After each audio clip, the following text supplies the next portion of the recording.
Un homme assis dans un compartiment de train, fenêtre givrée, carnet noir sur les genoux.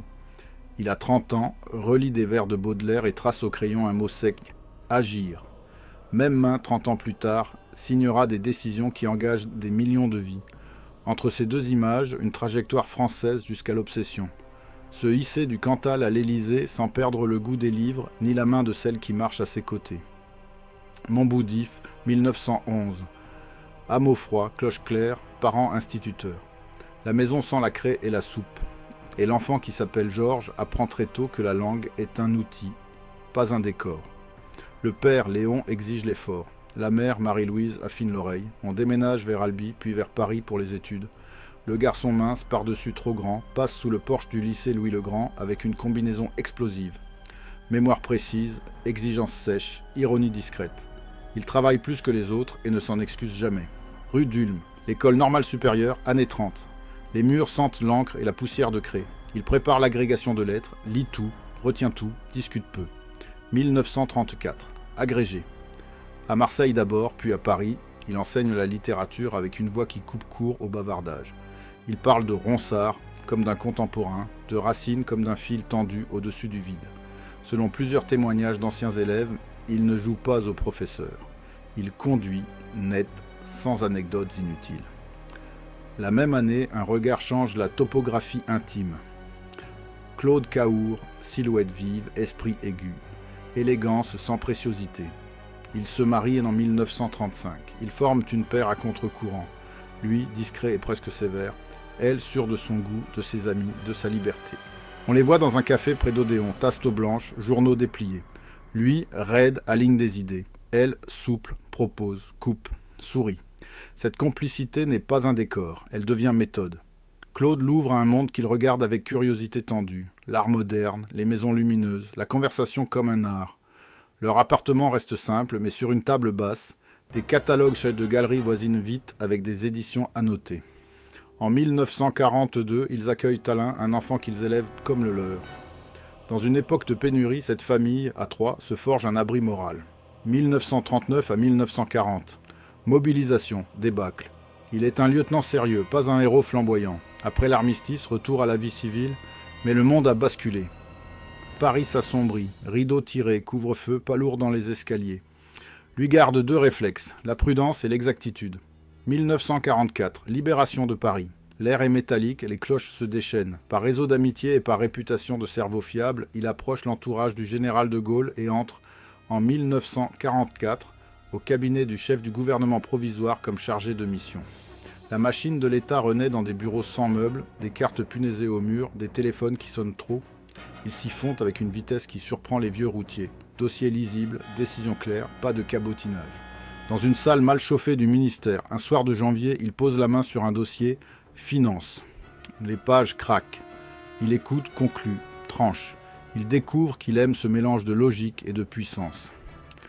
En 1946, au Conseil d'État, il devient maître des requêtes. La robe n'est pas une scène, c'est un outil. Il y affûte une arme qui ne brille pas mais coupe net. La nuit, chez lui, il feuillette encore la poésie. En 1961, il publiera une anthologie qui deviendra un succès inattendu. Pour l'heure, ces pages servent de balancier intérieur dans un monde qui grince. Claude, pendant ce temps, n'est pas une figurante. Elle apprend les codes, les détourne, protège et aiguillonne. Elle a l'œil pour le détail qui révèle un caractère. Elle sait le nom des gens, les liens invisibles entre deux familles, ce qui choque et ce qui séduit. Dans un dîner, elle demande, douce et directe, « Qu'attendez-vous de lui, exactement ?» La phrase tombe comme une règle. Cette alliance conjugale devient une technique politique. Lui bâtit les charpentes, elle teste la façade et le flux. On les voit revenir tard, pelotonner contre le froid, parler à voix basse sur un trottoir humide. Deux silhouettes qui pensent dans la même direction. Dans la France de la 4ème République, les gouvernements tombent comme des chaises mancales. Lui, calme, cultive la durée. Il refuse l'agitation, préfère les trajectoires. En 1953, il franchit un seuil que beaucoup jugent incongru pour un lettré, la banque Rothschild. Il y entre comme fondé de pouvoir, grimpe par compétence et par sang-froid. Les salles sont feutrées, les téléphones discrets, mais chaque signature pèse lourd. Apprendre l'argent, c'est apprendre la vitesse et l'irréversibilité. Il y gagne deux choses, une technique des montages et un carnet d'adresses solide. Claude module l'image. tailleur net, humour bref, amitié choisie. On la voit, un soir, ajuster la cravate de son mari avant une réunion capitale, geste minuscule mais décisif. 1958, retour de Gaulle, crise algérienne au couteau. La 5e naît dans un bruit de bouleversement légal et de fin de guerre. De Gaulle se souvient du travailleur imperturbable, le rappelle. Georges Pompidou devient en 1958 directeur de cabinet du chef de l'État.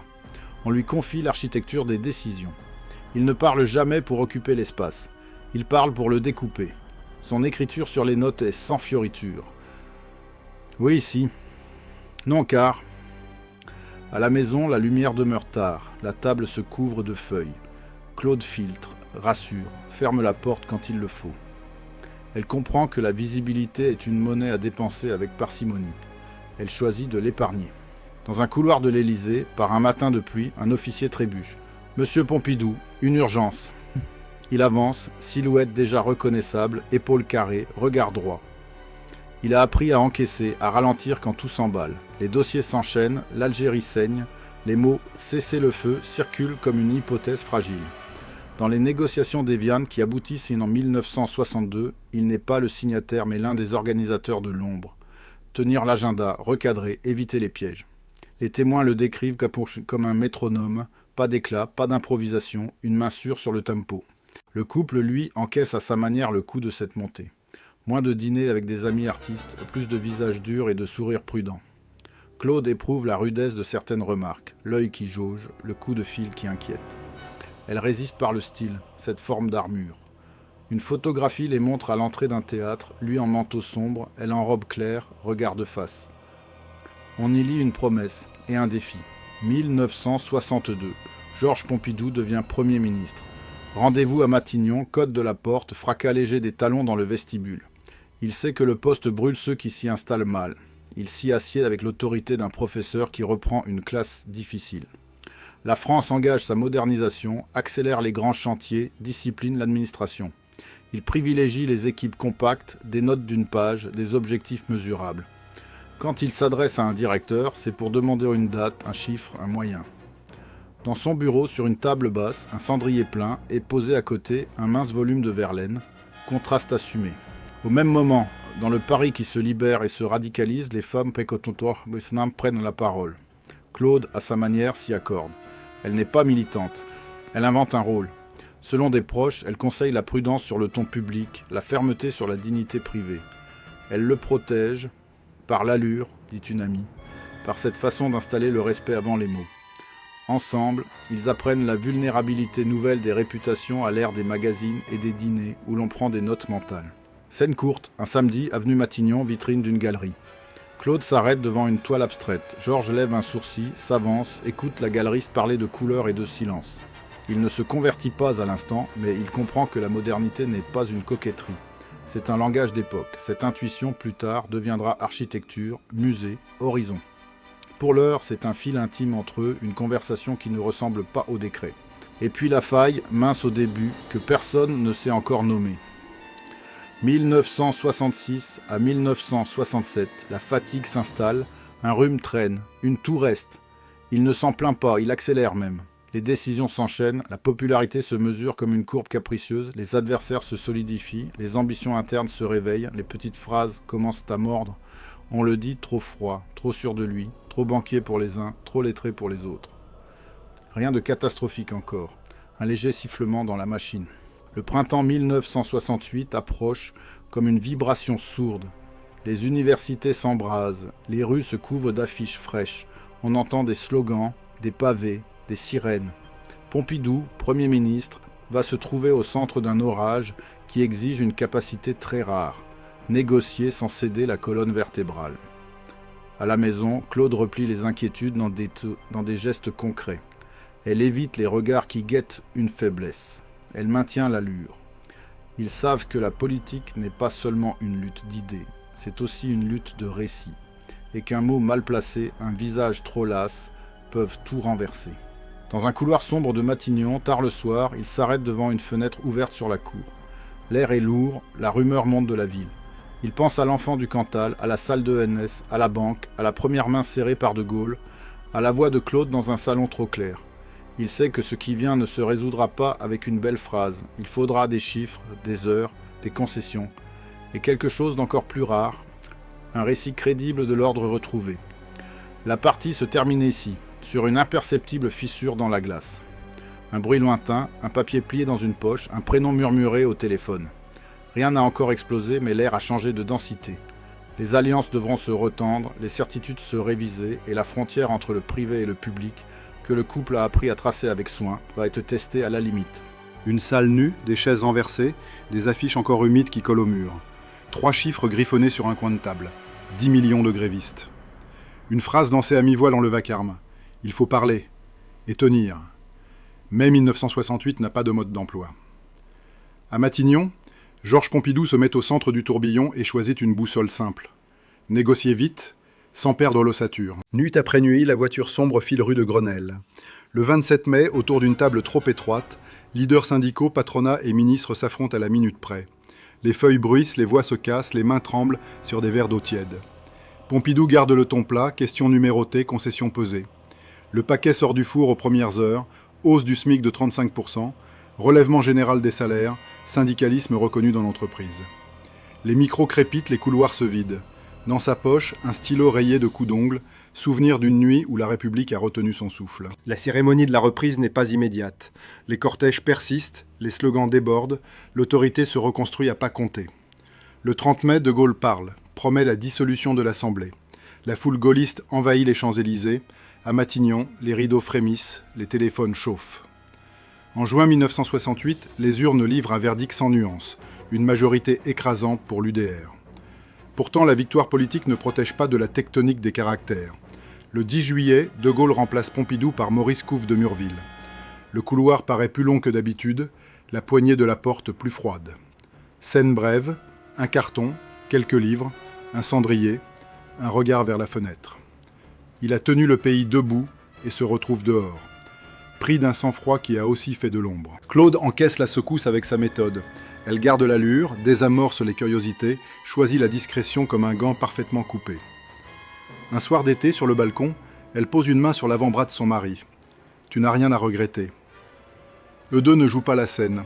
Ils rangent, appellent quelques amis fiables, reprennent le souffle. L'épouse n'est pas reléguée au hors-champ. Elle recadre, sélectionne les invitations, veille à ce que la distance juste s'installe entre l'homme privé et le visage public. Plusieurs proches raconteront que c'est elle qui fermait les portes aux sollicitations qui sentent le piège. L'automne apporte une autre lumière, plus basse, plus coupante. Octobre 1968, un fait divers trouble. Le corps de Stevan Markovic, ancien garde du corps d'Alain Delon, est retrouvé. La presse s'emballe, les rumeurs fermentent. Elles prennent des noms, des visages, des insinuations. Le nom de Claude Pompidou circule dans des murmures sales, puis dans des colonnes ambiguës. Il n'y a pas de preuves, seulement des bribes, des allusions, des phrases à l'odeur de soufre. Selon plusieurs témoignages recoupés, des officines s'activent, des inimitiés politiques instrumentalisent l'affaire. Pompidou comprend le prix moderne de la visibilité. Une réputation peut être lacérée en 3 titres gras. Scène courte dans un salon silencieux. Sur une table, une pile de magazines, une lampe allumée en plein après-midi, le tic-tac trop audible d'une pendule. Claude tourne une page, soupire, referme. « Nous irons jusqu'au bout, dit-il. » Elle relève la tête. « Alors fais-le vite, et droit. » La phrase claque comme un fil tendu. Le couple décide de ne pas se laisser happer par la vase, ni procès en spectacle, ni retrait honteux. Cette cohésion ne répare pas tout, mais elle trace une ligne. Pendant ces mois de latence, Pompidou travaille ses alliances. Il revoit des parlementaires, écoute des industriels, parle à visage ouvert avec des cadres gaullistes qui, pour certains, n'ont pas apprécié son départ de Matignon. Il ne reconstruit pas un parti, il rassemble une possibilité. Pragmatique, il promet un gaullisme d'exécution, une modernisation sans lyrisme. Les notes s'empilent. Infrastructure, énergie, recherche, Europe. Une France qui roule plus vite et pense plus loin, mais qu'il faudra réconcilier avec elle-même après le tumulte. Le 28 avril 1969, le référendum voulu par De Gaulle sur la régionalisation et la réforme du Sénat est rejeté. Le général démissionne. La nouvelle tombe comme un couverte sur une table encore vibrante. Pompidou est prêt. Il se présente. Son principal adversaire, Alain Poher, président du Sénat, incarne une prudence rassurante. Pompidou choisit l'offensive calme. Il parle d'économie, de travail, de continuité dédramatisée. Dans les meetings, il n'offre pas de grands gestes. Il offre des phrases qui s'empilent comme des marches solides. Claude, à quelques rangs, contrôle l'image. impose une sobriété qui contraste avec la fièvre de la veille. Les bureaux de campagne sont étroits, l'air sent le carton. Des cartes de France punaisées, des stylos bics, des thermos de café. Une petite équipe règle les déplacements, vérifie les chiffres, traque la bourde. Les journalistes guettent les faux pas, reviennent à l'affaire Markovitch au moindre prétexte. Pompidou ne se dérobe pas, dit la phrase courte qui ferme, refuse le feuilleton.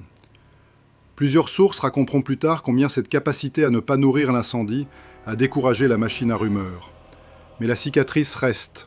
Elle obligera, demain, à des choix d'hommes et à une hygiène d'entourage plus stricte qu'ailleurs. 15 juin 1969, second tour. Victoire nette, un peu plus de 58% des suffrages. La voiture officielle fend la ville.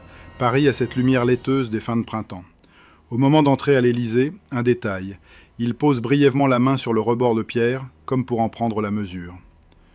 Dans le grand bureau, un tapis trop neuf, des dossiers encore vierges, la Seine au loin. La République lui appartient pour un mandat. Il sait que le triomphe ne dure jamais plus d'une journée. Dès le lendemain, il faut gouverner. Il choisit Jacques Chaban-Delmas comme Premier ministre. Nouvelle société. La formule claque, promet un compromis entre croissance et cohésion, entre initiative et justice. Pompidou la laisse vivre, tout en gardant la main sur les moteurs lourds. Industrie, énergie, souveraineté monétaire. Il accélère le plan autoroutier, pousse Concorde malgré les critiques, soutient le futur train à grande vitesse à l'état d'idée, multiplie les choix qui engagent 20 ans. Il a gardé du banquier le goût des arbitrages qui ne s'annoncent pas au tam-tam. Du côté de la vie privée, la charge change de nature. Claude devient première dame en 1969 et elle invente sans manuel un rôle moderne. Elle accueille des artistes, ouvre les salons à des œuvres contemporaines, travaille la lumière, règle les invitations au millimètre. Elle n'est pas l'ornement, elle est la valeur de seuil, ce qui permet d'entrer, ce qui parfois retient. Plusieurs invités se souviendront d'une remarque qui arrête net la vulgarité, d'un sourire qui tourne court les curiosités malveillantes. Leur maison devient un lieu où la modernité esthétique parle à l'État sans s'excuser. Une soirée d'automne à l'Élysée. Sur un guéridon, un vase aux lignes pures, une toile abstraite légèrement décentrée. On serre des mains, on chuchote, un rire fuse puis s'éteint. Claude s'approche d'une jeune galeriste, écoute, promet de passer. Pompidou, plus loin, discute avec un ingénieur des turbines d'une centrale. Les deux conversations racontent la même chose, une France qui veut tenir ensemble l'audace et la rigueur. Mais ce ballet a un coût. Le couple vit sous un microscope. Chaque sortie est un signal, chaque silence une hypothèse. Politiquement, les résistances s'organisent. Les gaullistes historiques, attachés à l'austérité d'hier, se méfient de Chaban et de sa nouvelle société.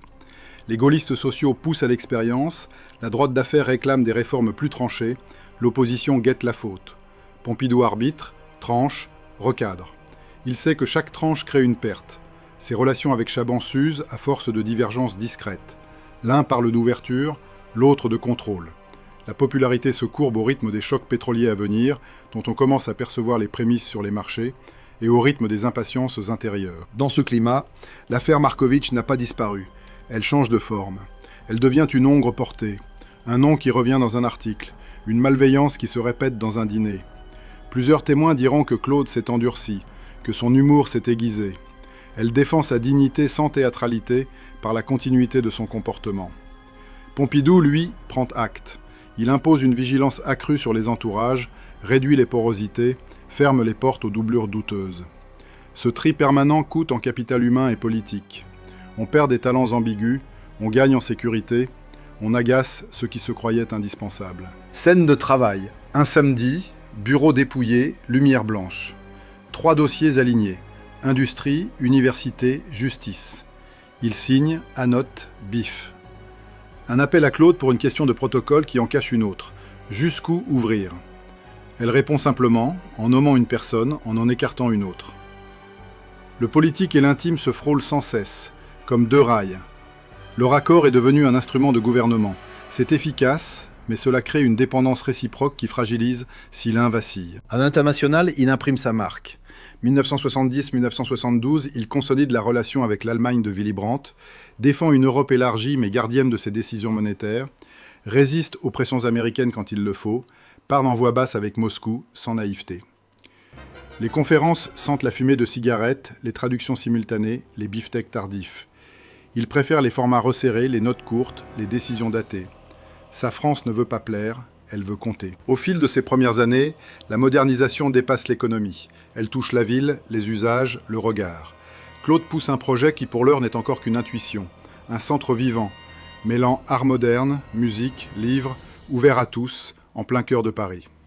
Georges écoute. Il mesure ce que cela dira d'eux et du pays. Il dit oui. Il dira un jour la formule qui restera « Je voulais pour Paris un centre qui soit à la fois musée et centre de création ». En filigrane, on entend l'accord conjugal devenu dessin national. Mais le temps ne déroule pas un ruban lisse.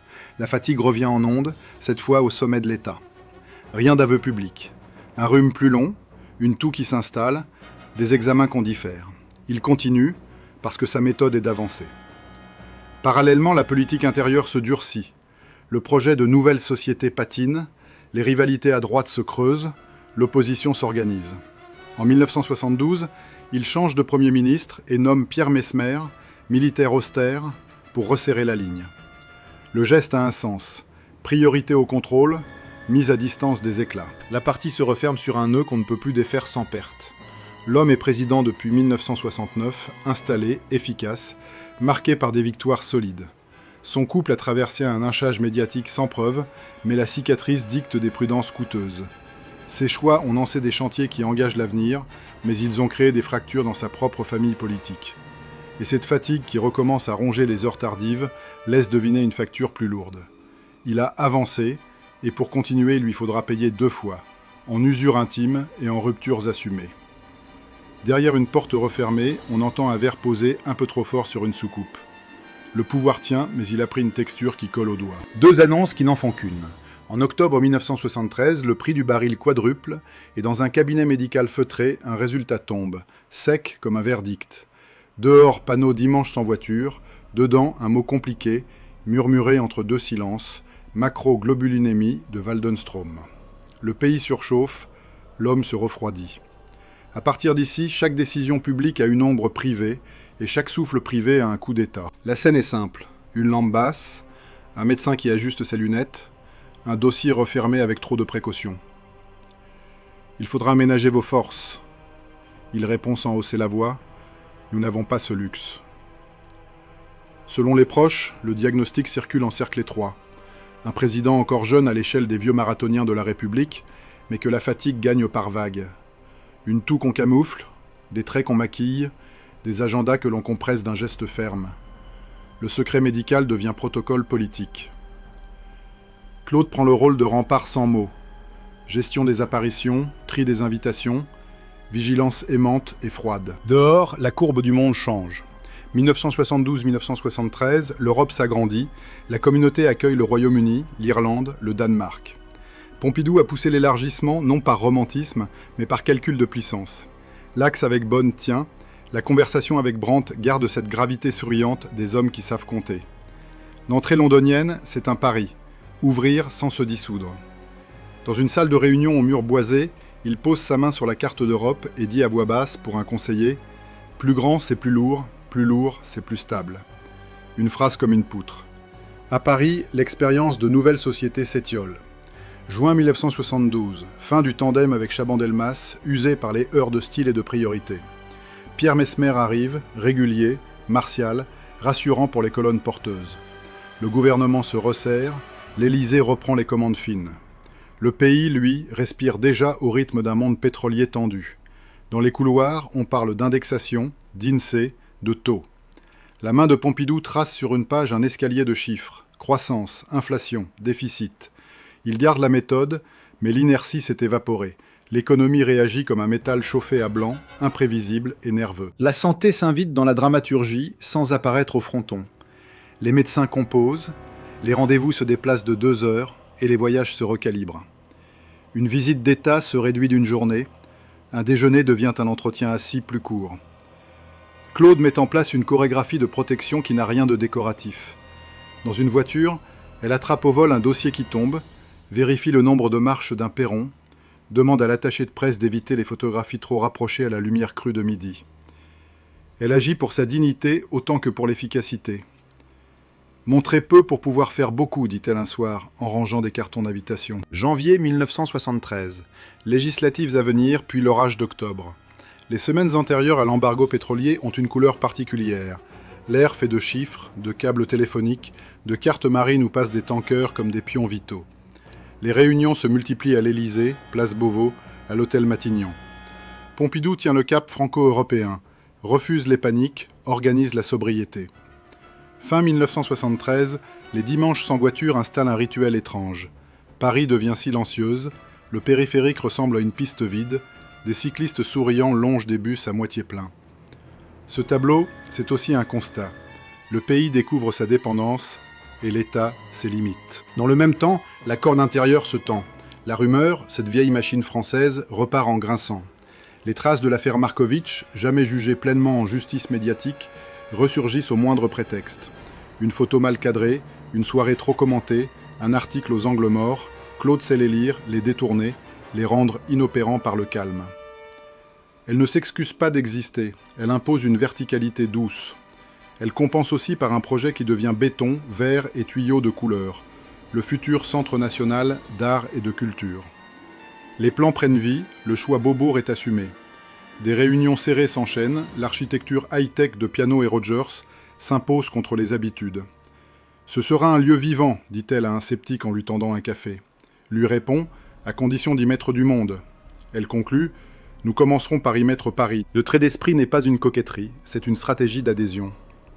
Une fin d'après-midi d'hiver, à l'Élysée, Pompidou écoute un ingénieur parler d'un train rapide encore théorique, d'un tracé qui file vers l'Atlantique. Il gribouille « TGV » dans la marge. L'idée lui plaît parce qu'elle n'a pas besoin d'une prière, seulement d'une décision, d'un calendrier, d'un arbitrage budgétaire. Dans le dossier Concorde, il refuse d'abandonner.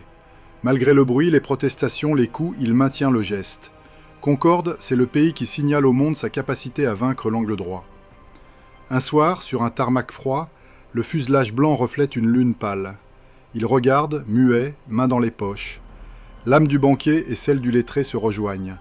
Vitesse plus forme, performance plus symbole. Mais l'affaissement est réel. Les bains de foule deviennent rares, les conférences de presse plus espacées. 1973, 1974, plusieurs voyages annulés. Les caméras sont tenues à distance. Les conseillers apprennent une nouvelle science, administrer l'inquiétude sans la nommer. Claude, elle, veille sur un territoire intime, réduit mais sacré. Un petit salon où la voix du président reste claire, un bureau où la plume garde son tranchant. Scène courte, elle ajuste la lumière, il demande un verre d'eau, elle dit « plus tard » pour lui laisser finir une page. Leurs échanges sont désormais aussi des économies d'énergie. Au Parlement, la majorité tient, mais elle n'est pas homogène. Les gaullistes classiques, les réformistes, les libéraux au sens économique, les socio-gaullistes, autant de tribus qui se regardent en chiens de faïence quand la croissance ralentit. Les arbitrages sur les salaires, la fiscalité, l'énergie provoquent des crispations. Pompidou n'a jamais aimé les arbitrages pour le signal. Il continue de faire pour les faits réels. Cela lui vaut du respect chez les ingénieurs et des critiques chez les tribuns. Il encaisse. Quand il grogne, c'est une phrase à 5 mots, monochrome et définitive. Quand il sourit, c'est pour fermer un débat, pas pour l'ouvrir. L'international, encore, comme respiration contrôlée. À Washington, il rappelle aux partenaires américains que l'Europe n'est pas un appendice, c'est une masse. À Moscou, il parle grain et acier, détente et vigilance, sans se laisser hypnotiser par les dorures. À Bonn, il cultive cette complicité sérieuse qui a redessiné la carte mentale du continent. Les dîners sont plus courts, les toasts plus sobres. On ajuste la température des salles, on place une chaise plus confortable. Ce détail, Claude le vérifie elle-même une fois. Une main sur le dossier, elle appuie. « Parfait », dit-elle, avant de refermer la porte. Le rapport au temps change. L'homme qui savait accumuler les dossiers commence à les hiérarchiser avec une dureté inédite. Il choisit 3 priorités. L'énergie, l'industrie, l'Europe. Le reste devra attendre ou se reformuler. Cette compression stratégique laisse des trous dans la toile, des acteurs déçus, des ministres frustrés. Mais l'essentiel reste solide. Les autoroutes se tendent, les centrales se programment, l'école d'ingénieurs qui formera les cadres de demain reçoit des moyens. On parle moins de poésie, mais la poésie structure encore sa respiration. Au fond d'un tiroir, un mince recueil aux pages cornées l'accompagne de réunion en réunion, comme un talisman discret. La relation avec Claude, dans ce moment, n'est ni ornement ni refuge abstrait. Elle devient un dispositif moral et matériel. Par elle passent des signaux qu'aucun conseiller ne peut capter sans maladresse. Une fatigue qui s'entend dans une intonation, un agacement que trahit un silence plus long, une blessure d'orgueil qu'il faut penser par un geste d'autorité opportun. Elle filtre les mondanités, elle protège la part de chaleur qui nourrit la décision. Mais ce rôle a une conséquence, elle devient cible potentielle dès que la tension monte. Elle le sait, elle s'endurcit encore. Une amie dira, elle avait cette élégance d'acier. Cette formule, heureuse, résume l'époque. Et puis vient l'automne 1973. L'Organisation des pays arabes exportateurs de pétrole décide l'embargo en réaction à la guerre du Kippour. Les tableaux de bord virent au rouge, les journaux titrent gros, les ministres parlent de sobriété. Pompidou impose des mesures, limitation des vitesses, économie d'éclairage, campagne de sensibilisation. Les Français découvrent des panneaux éteints et des vitrines plus sombres, des fins de semaine qui bruissent de bicyclettes. Une photographie saisit un couple qui traverse la place de la Concorde vidée de voitures. L'image devient iconique. Elle raconte une mutation forcée, une vulnérabilité et un État qui cherche un nouveau langage pour le progrès. La gestion de crise s'installe comme routine. Les marchés, la monnaie, l'industrie, tout demande des arbitrages quotidiens. Le président tient son fil. Mais le corps, lui, réclame son dû. En février et mars 1974, les absences se multiplient. Les bulletins officieux parlent de grippe prolongée. Les initiés devinent qu'il se passe davantage. Les visages à l'Élysée prennent cette forme particulière, entre loyauté et inquiétude. Les stylos cliquettent plus vite, les pas se font feutrer. Claude quadrille l'espace. Elle maintient les apparences indispensables, renonce aux apparences inutiles. Elle ne se substitue pas, elle rend possible. Un soir, dans un bureau presque vide, Pompidou relit quelques lignes d'une anthologie qu'il a publiée autrefois. Il effleure du doigt un vers qu'il aime et referme le livre. De la fenêtre, on voit la Seine noire qui s'épaissit sous la pluie. Il pense à la France comme à une phrase à ponctuer au bon moment. Il a lancé des mouvements qu'il ne verra peut-être pas achevés. TGV, Beaubourg, carte énergétique, Europe élargie. Il sait que la politique n'est pas la satisfaction de voir l'œuvre finie, c'est la responsabilité de poser les fondations justes. La ligne de non-retour est franchie sans annonce, des décisions techniques sont prises pour assurer la continuité, des conversations s'ouvrent en coulisses chez les héritiers possibles. Le système se prépare, l'homme s'obstine. Il signe encore, dicte encore, tranche encore. Dans l'entrelac des vies, la conséquence devient à la fois intime et institutionnelle. La République s'organise pour survivre à son président, et le président s'organise pour que la République survive à sa fatigue. On n'est plus dans l'intervalle, on est sur le bord. Fin mars 1974, un rendez-vous est annulé au dernier moment. Un journaliste, dépité, rentre à sa rédaction avec une phrase maigre. Dans un salon, Claude ferme un rideau sur un rayon de fin d'après-midi qui traverse la poussière.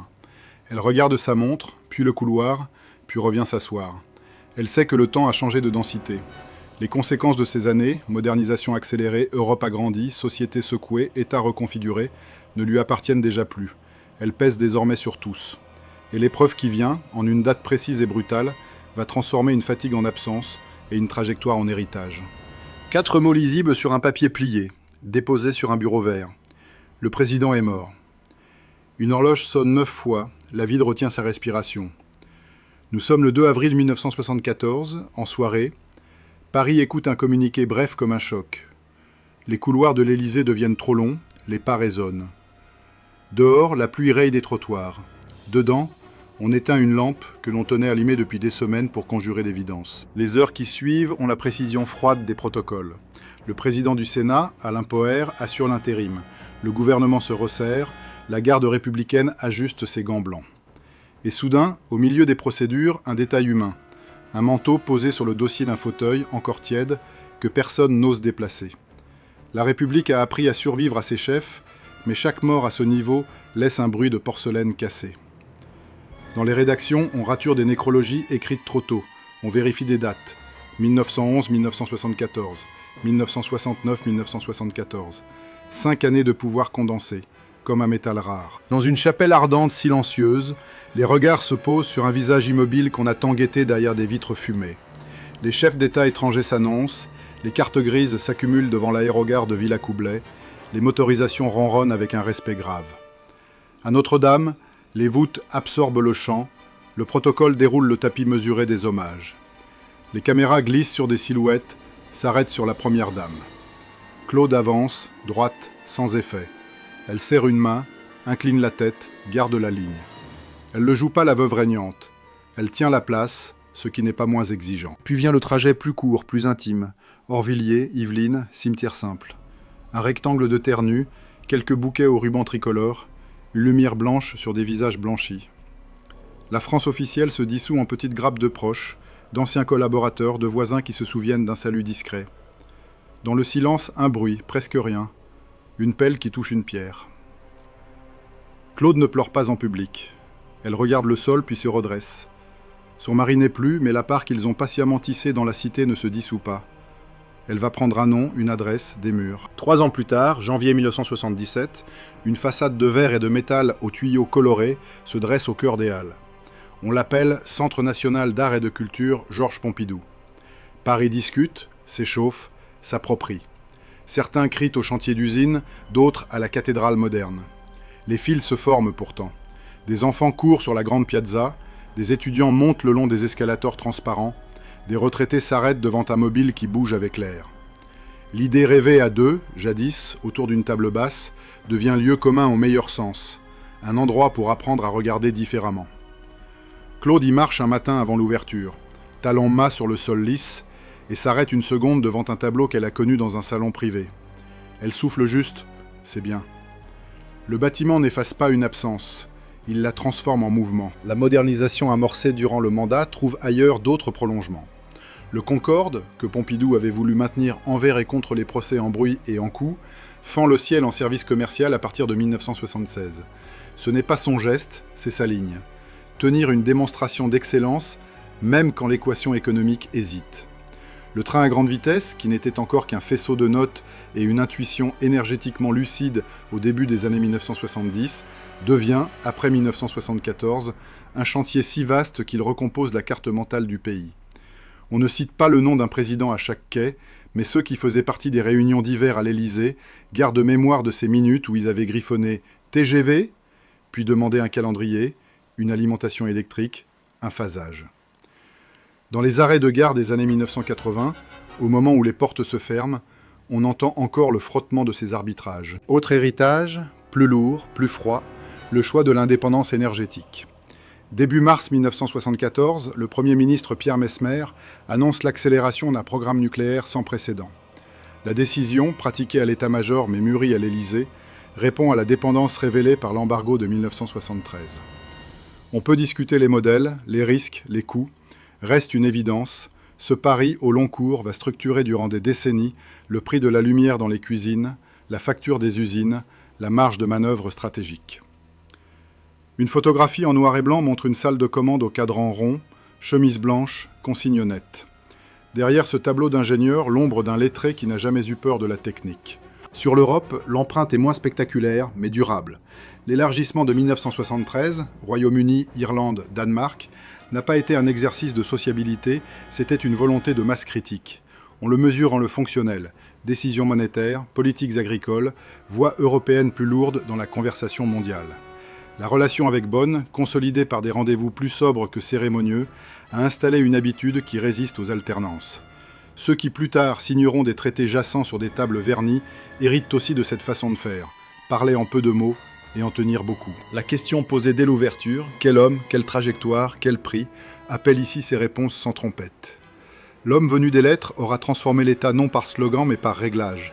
Procédures accélérées, arbitrages assumés, administration rendue plus nerveuse là où elle s'endormait. Cette méthode a laissé des contusions, des alliés froissés, des adversaires renforcés par la dureté des lignes, une image parfois jugée froide. Elle a surtout laissé des structures, les autoroutes qui tracent des diagonales, les campus et les laboratoires qui changent de volume, la diplomatie qui parle industrie sans s'excuser des mélards. Et les femmes dans cette histoire ne sont pas des silhouettes. Claude, d'abord dont la présence a été une ressource et une cible. Ressource parce qu'elle a su maintenir l'allure, imposer des seuils, ouvrir des portes au monde des artistes, des galeristes, des mécènes. Cible parce qu'une affaire trouble, en 1968-1969, a tenté de la réduire à un bruit. La vérité judiciaire n'a pas suivi la rumeur, la mémoire, elle, a retenu l'endurance. Après 1974, elle transforme sa douleur en institution. Dès le début des années 1970, elle avait lancé une fondation pour les personnes âgées et les enfants hospitalisés. Elle la porte désormais à bout de bras, l'agrandit, lui donne des lieux, des équipes, un ton. Dans un salon clair, on la voit, cheveux tirés, voix douce, expliquer à une infirmière pourquoi une chaise doit être plus basse et un couloir mieux éclairé. Le pouvoir, quand il n'est plus le pouvoir, devient exigence de qualité dans le détail. D'autres femmes ont ponctué discrètement le récit. Des collaboratrices à Matignon, peu visibles mais décisives sur des dossiers complexes. Des diplomates qui, à l'ombre des grandes signatures, ont tenu des fils fragiles. Des galeristes dont la conviction a ouvert l'oreille du couple à la radicalité d'une toile, à la présence d'une sculpture. On cite peu leurs noms dans les gros livres. On retrouve leur empreinte dans des décisions qui, sans elles, auraient pris une autre forme ou attendu trop. La relation de Pompidou aux femmes, au fond, est passée par cette alliance spécifique avec l'art et l'attention aux personnes, à distance égale du machisme d'époque et de la démagogie. Il ne posait pas avec des slogans. Il donnait des moyens, il protégeait des espaces, il corrigeait des angles morts. Cela ne fait pas affiche, cela fait durer. La politique a sa part de tragédie, et Pompidou en a accepté les lois, l'irréversibilité, la solitude, l'usure du corps comme compteur secret. Ce qu'il n'a pas accepté, c'est la tentation de se venger par les mots. Quand le scandale Markovitch a voulu le salir par ricochet, il n'a pas improvisé une grande colère. Il a serré les rangs, gardé la ligne, misé sur l'effet refroidissant du travail. Quand la maladie a imposé ses coupures, il a comprimé les agendas, ajusté les priorités, refusé l'apitoiement public. Cette retenue a parfois été lue comme froideur. Elle a produit autre chose, une grammaire de la dignité sous pression. Il y a aussi un prix que l'on ne paye qu'une fois, mais que payent les autres pour longtemps. Les collaborateurs proches ont laissé de l'appétit dans l'aventure, certains y ont sacrifié leur santé ou leur précocité. Claude a payé d'isolement, de suspicion, d'un âge de la vie rendu plus tranchant par la lumière constante. Le pays, lui, a payé en débat différé, en opposition figée, en fracture à droite dont la gauche a su parfois profiter. Et pourtant, la somme n'est pas une addition de pertes. Elle dessine une forme de maturité, un état plus rapide, une société plus complexe, une ambition moins honteuse pour la technique et l'art. Scène de nuit, place Georges Pompidou, par un hiver clair. Un saxophone s'essaie à une phrase hésitante. Deux jeunes posent un trépied. Un livreur descend d'une pente en riant. À travers les vitres, on voit l'accrochage d'une exposition changer de visage sous la main des techniciens. Au dernier étage, un visiteur perdu s'arrête devant Paris, ruban de lumière en contrebas. Il ne pense pas à la macroglobulinémie de Waldenstrom, ni aux arbitrages budgétaires d'un conseil de ministres de 1972. Il respire un air rendu possible par une décision ancienne. C'est cela, l'écho. Encore un plan bref des années plus tôt. Un homme relit tard un poème de Verlaine dans un bureau où le cendrier déborde. Il tourne la page, souligne un hémistiche, referme le livre, prend un stylo et annote un dossier. Le même geste pour le vers et pour la note. Le fil qui tient les deux. On peut raconter Georges Pompidou par les infrastructures, par l'Europe, par l'énergie, par un musée. On peut le raconter par un couple qui a tenu sous les coups et imposé une manière de dignité. On peut le raconter par une signature fine, penchée, qui a relié la littérature à l'acier. Chacun choisira sa porte d'entrée. Mais si l'on devait garder une seule image, ce serait peut-être celle-ci. Une main qui lisse un coin de papier avant d'écrire, et derrière cette main, une époque qui cherche encore à l'être pleinement. La pluie a cessé depuis longtemps sur le parvis. Le vent fait bouger un sac en plastique comme une voile minuscule. Dans la grande ville, les œuvres dorment debout. Un enfant lève la tête vers les escaliers qui montent vers le ciel et tire la manche de sa mère pour montrer, d'un doigt, les tuyaux bleus. Pas de morale. Juste cette évidence, matérielle et douce, quelque chose de la volonté d'un homme continue de fonctionner, au milieu des vivants, comme une machine à fabriquer de l'avenir.